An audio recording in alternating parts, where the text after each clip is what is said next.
As the Dodgers try to continue to make off-season moves to improve the ball club, outfielder Andre Ethier's message to the club is clear.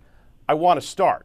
Telling this to the LA Times as Ethier part of an outfield core that includes Yasiel Puig as well as Matt Kemp and Carl Crawford. I'm John Brickley with your latest ESPN headline. For more, let's talk with a man that covers the Dodgers for ESPNLA.com, Mark Saxon. And Mark, you look at the numbers for Ethier, 341 plate appearances last year, only a slugging percentage of .370. By those numbers, what kind of case does he have?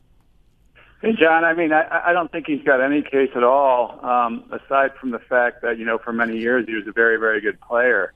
They happen to have players who were better than him, or frankly, the past several years have just put up better numbers.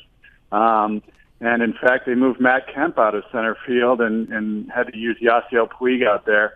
And Carl Crawford hit 300 last year, and Ethier, as you mentioned, hit 249. So he doesn't have a case. He certainly could have a case to start on some teams, but this is not one of them. So, I do expect this situation to get resolved. I think they'll trade one of those guys, and I think it's most likely, and maybe even more likely now, that the guy who gets moved is Andre Ethier. We mentioned Matt Kemp just a moment ago. He has been in many trade rumors, including a three-team deal involving the Orioles. How much does his status depend on what the Dodgers do with Ethier? I think not very much. Kemp is a guy who was very integral to what they did last year. He led the major leagues in slugging percentage after the All-Star break. So you're talking about a guy who's in a different category from an Ethier. If they move Andre Ethier, it would essentially be to move part of that contract. They're not going to move the entire contract.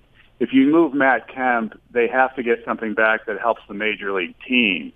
So again, the return would be a stronger return if they move Matt Kemp. So I think those situations are largely independent of one another.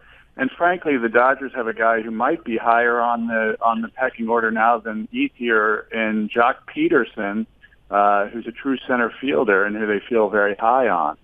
So I think the Matt Kemp and the Ethier trade talks are very much on different tracks. ESPNLA.com's Mark Saxon with the very latest. Andre Ethier right now saying that he wants to start for this Dodgers team next year. A reminder as well, keep it here to ESPN.com for the latest news and notes surrounding Major League Baseball. I'm John Brickley with your latest ESPN headline.